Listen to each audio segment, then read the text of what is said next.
والصلاة والسلام على رسول الله.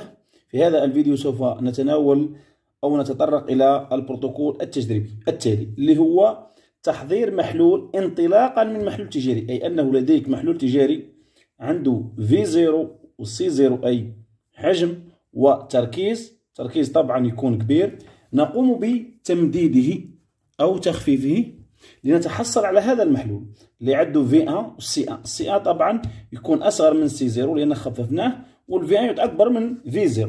صح. أغلب الطلبة أين يجد المشكل؟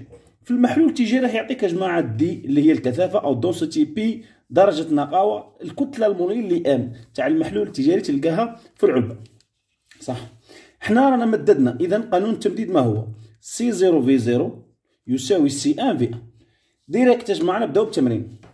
لتحضير محلول حجمه V1 100 ملل وتركيزه C1 0.2 مول لتر موانزا، هذا 100 مثال هذا، وهنايا 0.2. إذا السؤال ماذا يقول؟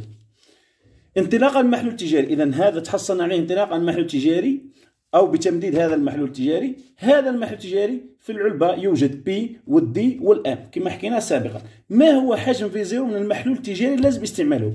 قداه دينا V0 من المحلول التجاري هذا باش تحصلنا على هذا المحلول اللي عنده V1 100 ملل والC1 0.2 مول لتر موانزا. يا جماعة نبداو بقانون التمديد اللي يقول C1 V1 تاع المحلول التجاري يساوي التركيز تاع المحلول الجديد اللي تحصلنا عليه يساوي C0 V0 تاع المحلول التجاري.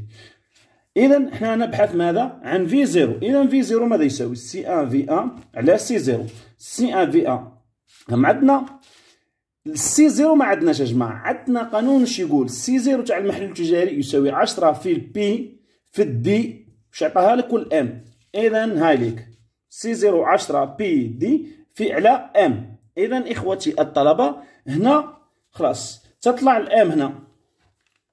إذا هذه العلاقة ام C1 V1 على 10 بي. نعوضوا الام 36.5، C1 0.2، V1 0.1، 10 في 34 16، ونتحصلوا على V0. إذا إخوتي الطلبة السؤال اللي راح نطرحه لك هنا، إذا التمرين كيف يجي؟ V0 C0. إذا هنا لازم أيضا تعرف القانون هذه، الفكرة هذه، أنه المحلول التجاري لما يعطيك الدي والبي والام كأنه أعطاك C0 بالعلاقة هذه، يعني أن C0 يساوي 10 في البي في الدي على الام.